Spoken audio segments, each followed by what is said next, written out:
Good morning বন্ধুরা, তোমরা সবাই কেমন আছো? আশা করি সবাই খুব ভালো আছো। আজ আমি জলখাবারে বানাচ্ছি ক্ষীরের পোলাও। ক্ষীরের পোলাও কম বেশি সবাই খুব ভালোবাসে। শীতকালে অনেক রকম সবজি থাকে বলে ক্ষীরের পোলাওটা খেতেও কিন্তু বেশ ভালো লাগে। তো প্রথমে আমি দিয়ে দিয়েছি আলু, ফুলকপি আর এখন দিয়ে দিলাম একটু গাজর। তোমরা দেখতেই পাচ্ছ আমি ঠিক কতটা ছোট ছোট করে সবজিগুলো কেটেছি। এবার আমি সবজিটা নুন হলুদ দিয়ে ভালোভাবে ভেজে নেব।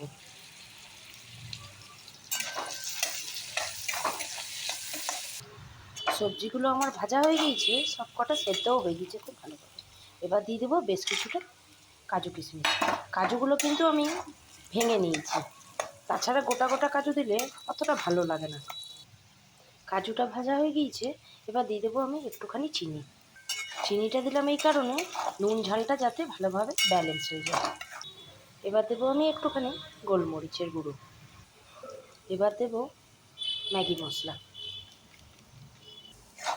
ম্যাগি মশলা যে কোনো সবজিতে দিলে কিন্তু খুব সুন্দর গন্ধটা ওঠে। সব জিনিসগুলো ভালোভাবে মিক্স হয়ে গেলে দিয়ে দেবো ধুয়ে রাখা চিড়ে। চিড়েটা আমি খুব ভালোভাবে ধুয়ে নিয়েছিলাম। চলো এবার এটাকে মিক্স করে দিই। আমার কিন্তু চিড়ের পোলাও রেডি। দেখো কী সুন্দর ঝরঝরে হয়েছে। আর আমার রেসিপি তোমাদের যদি ভালো লাগে তো একটা লাইক সাবস্ক্রাইব জরুর করো। বাই, দেখা হচ্ছে আবার একটা অন্য ভিডিওর নিয়ে।